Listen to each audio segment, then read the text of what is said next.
عن عبد الله بن أنيس رضي الله عنه قال قال رسول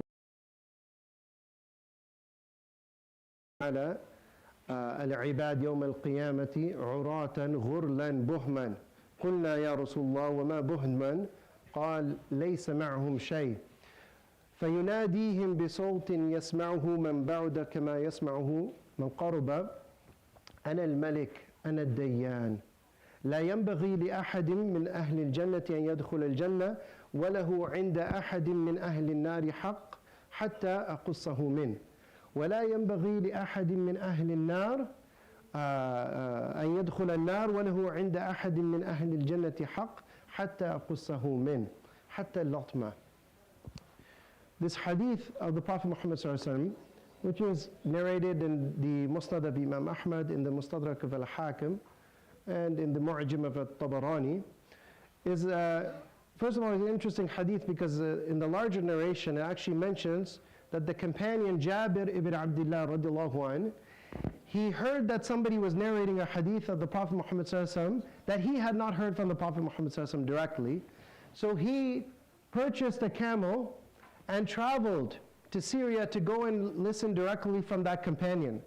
It shows us how much importance the companions placed on the hadith of the Prophet Muhammad ﷺ. For one hadith, he traveled for 1 month to hear one hadith directly from the source.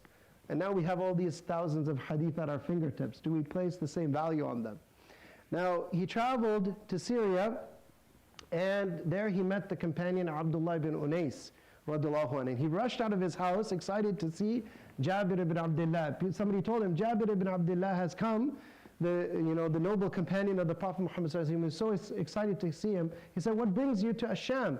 He said, I've come because I heard that you narrate a hadith on qisas, on retribution, that the Prophet Muhammad ﷺ told you. He said, yes, I heard the Prophet Muhammad ﷺ say that on the Day of Judgment, Allah subhanahu wa ta'ala will gather the servants, will gather humanity on the Day of Judgment. They will be naked, uncircumcised, and buhman. And the companions didn't know this word. They said, what does buhman mean?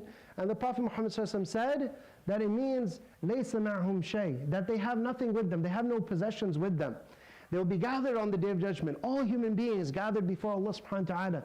The rich, the poor, the strong, the weak, everyone gathered before Allah subhanahu wa ta'ala with absolutely nothing.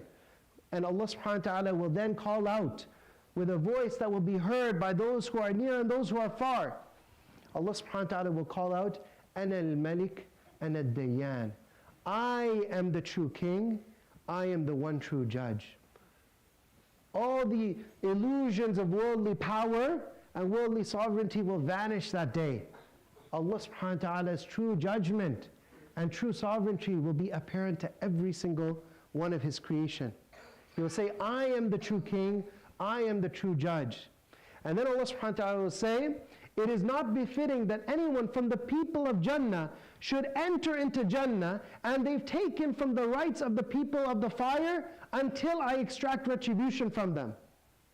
And it's not befitting that any of the people from the fire should enter into the fire and they have a right over someone from the people of Jannah until I extract that retribution from them, even if it is so much as a slap.